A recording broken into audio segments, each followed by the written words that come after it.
Olá, bem-vindos à nossa aula de número 15.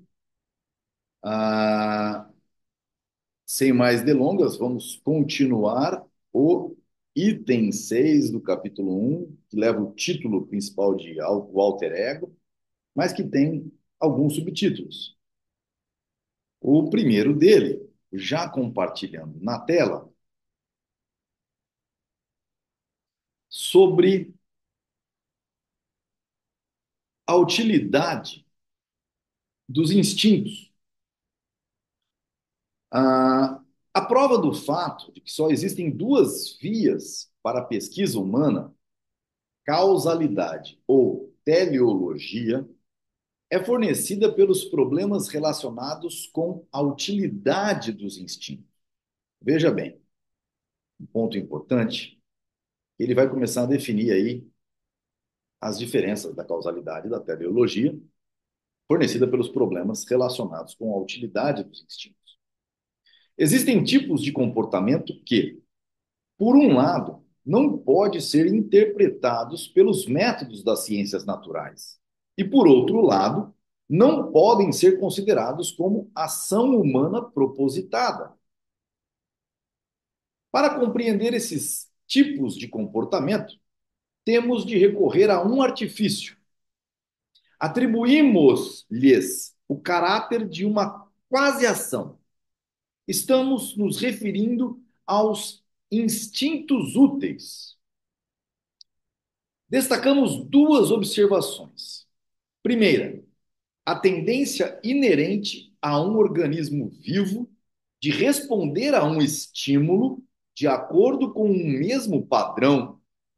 Segunda, então, segunda observação, os efeitos favoráveis deste tipo de comportamento para o fortalecimento ou a preservação das forças vitais do organismo. Se pudéssemos interpretar tal comportamento como o resultado de ação propositada visando a determinados fins, poderíamos qualificá-lo como ação e lidar com ele de acordo com os métodos teleológicos da praxeologia. Então, vocês começam a entender que métodos teleológicos são da praxeologia, causa e efeito são das ciências naturais.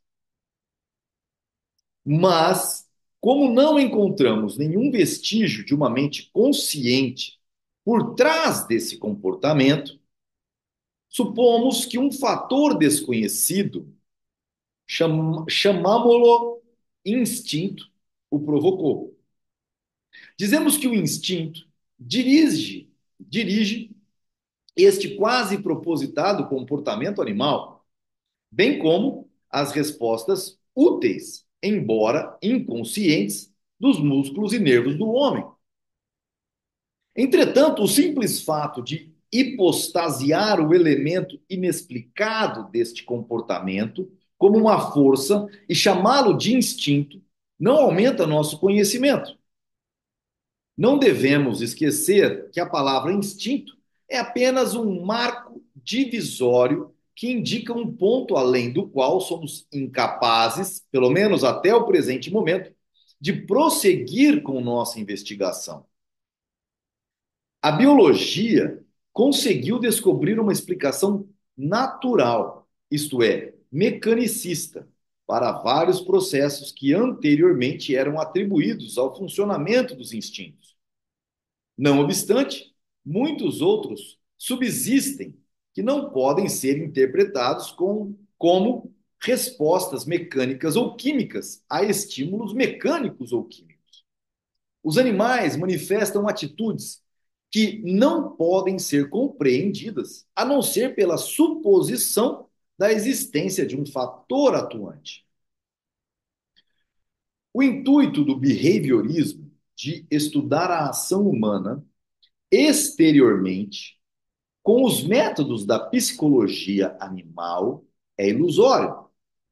Tão logo o comportamento animal vai além dos simples processos fisiológicos, como a respiração e o metabolismo, só pode ser investigado com a ajuda dos conceitos desenvolvidos pela praxeologia.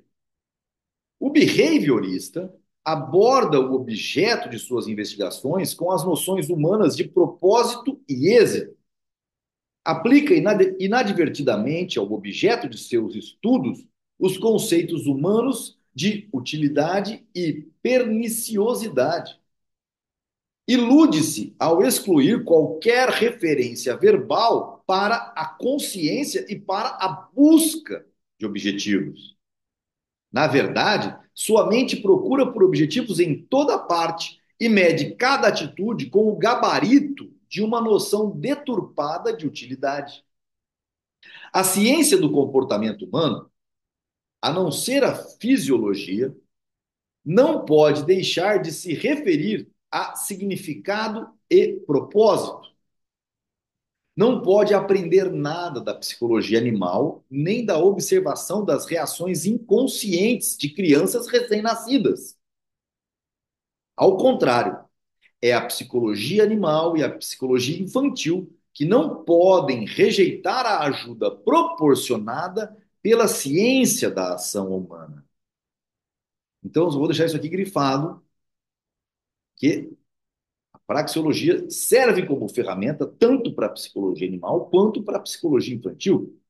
Sem as categorias praxeológicas, continuando o texto, não teríamos condições de conceber e compreender o comportamento tanto de animais como de crianças. Grifa-se. A observação do comportamento instintivo de animais enche o homem de espanto e levanta questões para as quais ninguém pôde responder satisfatoriamente.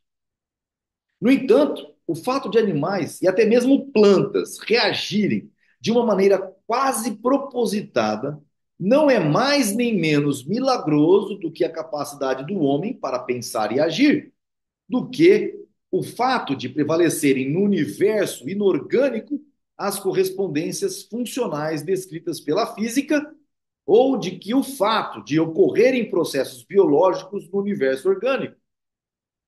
Tudo isso é milagroso, no sentido de que é um dado irredutível para a nossa mente perscrutadora, que perscruta, que procura, que investiga. Ou seja, eu vou reler esse parágrafo. E Mises, lembrando que era ateu. A observação do comportamento instintivo de animais enche o homem de espanto e levanta questões para as quais ninguém pode responder satisfatoriamente. No entanto, o fato de animais e até mesmo plantas reagirem de uma maneira quase propositada não é mais nem menos milagroso do que a capacidade do homem para pensar e agir, do que o fato de prevalecerem no universo inorgânico as correspondências funcionais descritas pela física ou do que o fato de ocorrerem processos biológicos no universo orgânico.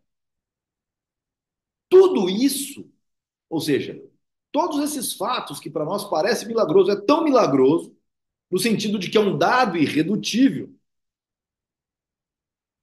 o homem pensar e agir.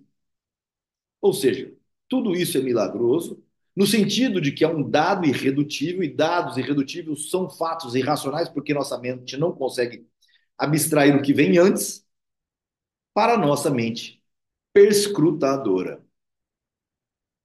O que chamamos de instinto é também um dado irredutível, como os conceitos de movimento, força, vida, consciência, o conceito de instinto também é simplesmente um termo para designar um dado irredutível básico.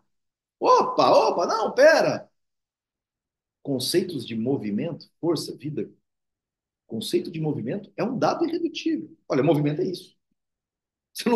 Você não deriva o movimento em si mesmo, né? A força são questões de conceitos a priorísticos. Você pode até dizer, não, mas o movimento pode ser derivado do deslocamento no tempo. Isso são funções matemáticas, que também são dados irredutíveis, lembra do zero e do um. Porque no limite, que é quando x tende a zero, quando x é o denominador, que é o instante, ou t tende a zero, perdão, é uma questão também axiomática.